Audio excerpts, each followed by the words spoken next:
Hi guys! This is Mr. Vera and welcome back again to my YouTube channel. And for today's video guys, ay pupunta po tayo ng Baguio. Ito po ay DIY. Kasama ko po ang aking kaibigan na si Rek. At nandito po kami ngayon sa may PTEX. Ang sinakyan po namin ay Solid North. As you can see po, yung kasama ko rin po ay Solid North na rin po siya. Ayun nga guys, ang napili pala namin ay yung luxury na nagkakalaga ng 900 pesos per packs. May kasama na rin po siyang pamamon at water. Dito sa tapat ko, dito na mismo yung pinaka-CR niya. At sa gilid ko naman guys, dito yung pinakasaksakan na pwede kayo mag-charge. At yung harapan ko ay pwede kayo maglagay ng water o ng pagkain nyo. Ayan guys. At may patablet din sila dito na pwede ka manood ng movie. Kaso walang movie na nakalagay at music. Ang pwede lang gawin guys ay maglaro. At pwede ka mag-charge dito guys using your cord. Games lang siguro. Ayan, may mga games. Angry Bird. Angry Bird. Every seat naman po ay may kanya-kanya pong saksakan ng charger. Kaya magdala kayo ng cord.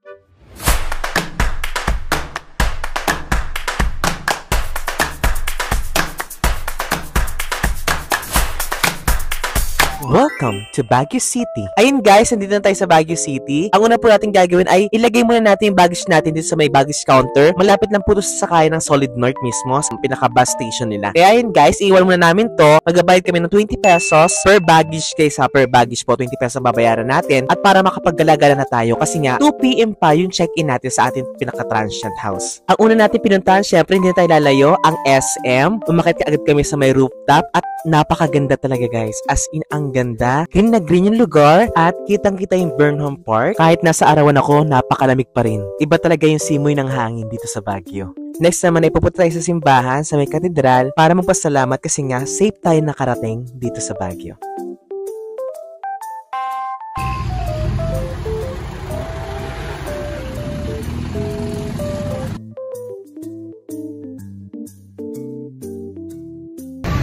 We're now here in Burnham Park!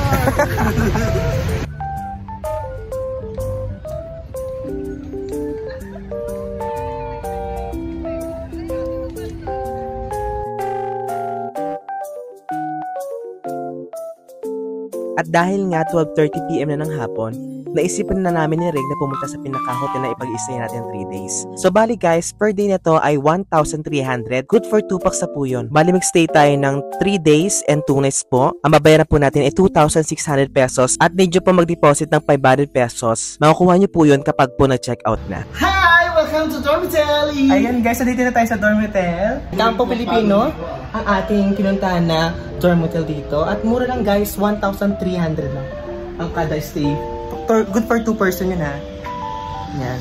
Eh kasi dahil may kasama pa kami isa, ang kaso nga lang, problema, hindi pinayagan mag-live. Kaya yun, dalawa lang kami ngayon. Kasi ito guys, pwede ka tumambay sa labasan. Ayan. Wala pa tayo sa pinaka-room ha. Tapos yun. As ito, sa baba nito guys, ay makikita guys. Dito may dumadaan dyan na jeep at saka taxi na pwede nyo sakyan. Agad-agad. Tapos ayan, makikita nyo yung view dito. Ayan o, yung mga bahay dun sa taasan. Ayan o. Nakita mo yon yung kulay orange na yon? Sa kanila yan. Kasi ito sa gilid o. Ganyan, mas malamig. Ang simoy ng hangin. Ayun na guys, papasok na tayo. Imbis na 2 PM tayo papasok, 1 PM pa lang, pinapasok na agad tayo ni Ma'am Alex. Thank you po Ma'am Alex. Ang ganda guys ng lugar kasi sa ibaba mismo ay meron siyang butika, may convenience store, at saka may tindang milk tea guys. O diba? Ang dami. Kompletong-kompleto dito kanila Ma'am Alex. Lahat andyan na. May bigas dyan, may mga ulam, may mga manok, hotdog, ice cream, sabon. Kung sakaling gusto niyo magpasit kanton, dyan meron kay Ma'am Alex. Diba? Hindi niyo na kailangan lumayo pa kasi andyan na lahat talaga. Bago kayo makapunta ng room, kailangan niyo muna ng code para makapasok kayo. Sasabihin niya ni Miss Alex. Room number 4! Where's the key? Pasok tayo sa looban. Sa looban? Pasok rin. Pasok po. Ayan. Oh my God! Wow, ang ganda. Tingnan mo, dalawa na kami dito. Ang laki ng kama, luwag. Diba, oh. Ang laki ng kama. Tapos ito, may salamin dito guys. Tapos may bangko. As ito yung pinaka-banyo nila. Wow, yung banyo. Perfect. Malinis. Mabango. Hala, ito. Kung ano yung nakikita nyo sa sa picture nila, Ganon din sa personal. Ayan! Sabi na yun. Ayan guys, kung ano nakikita nyo sa picture na sinisend sila sa inyo, ganon din sa personal. Legit na 100%. Tsaka ano, malawak. Mabango. Mabango. Tapos dalawa lang kami nito ha. 4 yung higaan. So paano tayo pagkakasya dito? So paano yan? Bali hatiin natin yung katawan natin kabilakat. Tara, So nakatayo dapat. Tapos ayan, meron dito ano, TV. Tapos yung sa wifi nila ito, i-scan lang yung wifi code dito. Tapos makakapag-def na kayo. Ayan, bawal dito ang smoking tsaka vaping. Siyempre hindi naman nag-smoke at hindi naman nag-iinom. Kung sakaling meron dito ano na ito, bawal maingay ng 10 PM to 5 AM ng umaga. Bawal kasi ordinance na ng ng Baguio City. Tsaka tingnan nyo naman, oras pa lang. Totoo. Yun lang doon.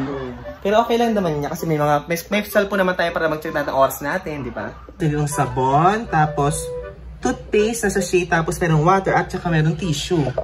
There's more. Tapos paglabas naman dito guys, andito yung ating kitchen, yung common kitchen natin. Ayun, Free water use. may free water. Ayan guys. Pwede i-uwi. Ayan, gagi, hindi uwi. Ayan. Hindi na kusina. Totoo. So, Ayan. out of order ito. So, Okay. parang dito mag-order, dito lang po tayo. Oo, dito order. Out of order, in of order. Totoo, dito ka order. Tapos, ayun, meron silang kettle, corn, kettle, ano, Kettle. electric kettle, yan. Tapos meron silang, ano, ay, may nagsasaing. Totoo ba? Ay, oo, hindi. Ala, iniwanan! Pinag-iwan. Tagalin natin.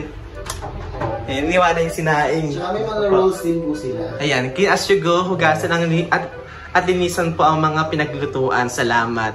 Bawal po mag-toothbrush o dumura dito. Number 4 ang aming room. Kung mapapansin nyo guys, ang dami pang pwede pagstayan. Hanggang number 9 po yan. Hindi ko lang sure kung pare-pareho ng laki yung kada room. Tapos sa ilalim niyan, meron ding room 1, 2, 3 at sa amin na yung next. Ayan guys, dito pwede kayo tumambay. Tingnan nyo na makikita nyo, napakaganda guys. Oh, di ba? Ang lamig. Perfect. Ang kinaganda, meron ka na dito kasamang towel tsaka kumot. Kung naiinitin pa kayo guys, meron din silang ino-offer na ano ha, electric fan. Hindi na kailangan ng aircon kasi ang lamig talaga dito guys. Tapos ayan, meron Netflix.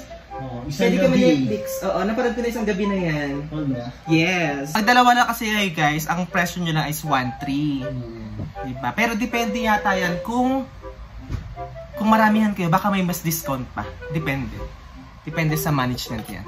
Ayun guys, so magpapahinga na muna kami guys. And then, update namin kayo soon kung saan kami pupunta next ni Reg. So, balikan namin po kayo mamaya at gagala tayo dito sa may Burnham Park. Siyempre, ang night market. Antayin niyo yan guys.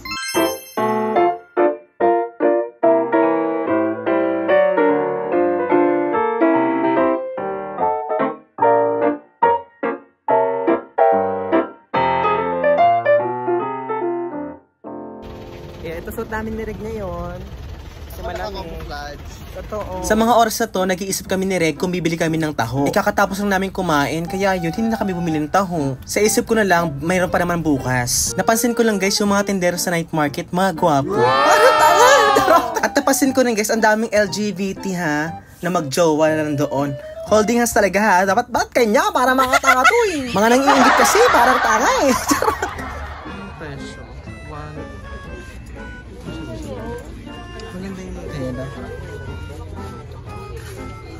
Alam nyo guys, yung vibes parang Divisoria lang tsaka Baclaran. Ang pinagkaiba nila, mas malamig dito. About naman sa price, parang same lang din. Parang sa Baclaran ka rin din bumibili. After nga natin bumili guys sa mga damit, next time pupuntahan natin ay dito sa may gilid lang mismo ng night market, sa may food tripan nila guys. Sobrang dami pwedeng kainan. Mga Korean foods, mga fishball, balot, burger, mga ihaw-ihaw, mga mais, mga tahulo, mga shawarma, ang dami guys.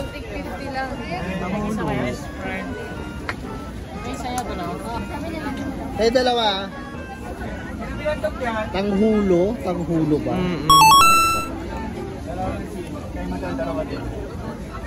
Malamig pala siya. Yan guys. Cheers! Sarap. Hilok lang.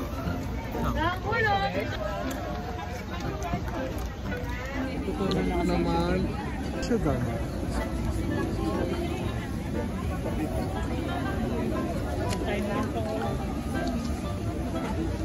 After nga namin guys mag-food trip ni Reg, bumalik kami sa night market para tumingin ng mga souvenir. Titingin kami ng mga pinamili na.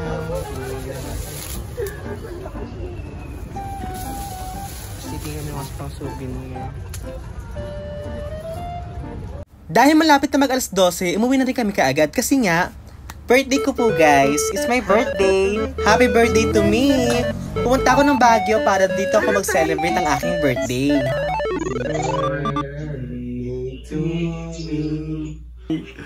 Happy birthday to me. Yan. Ang wish ko sana bago ko umalis ng Baguio, mabasa ka nila.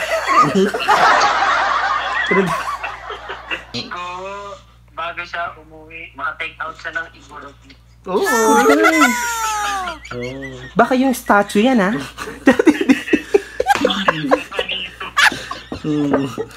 Thank you po. Diba? Perfect. Thank you po. Kain na kayo. Ayan guys, thank you very much po sa pagsama sa aking birthday. At thank you sa mga kaibigan ko, si Rex, si Titer, at yung mga bumati pa mismo sa aking birthday, sa family ko, at sa mga friend ko online. Thank you very much po. Ito po yung first day namin dito sa Baguio. Abangan nyo po yung susunod na araw. Tignan natin kung gaano ba kaganda ang Baguio City.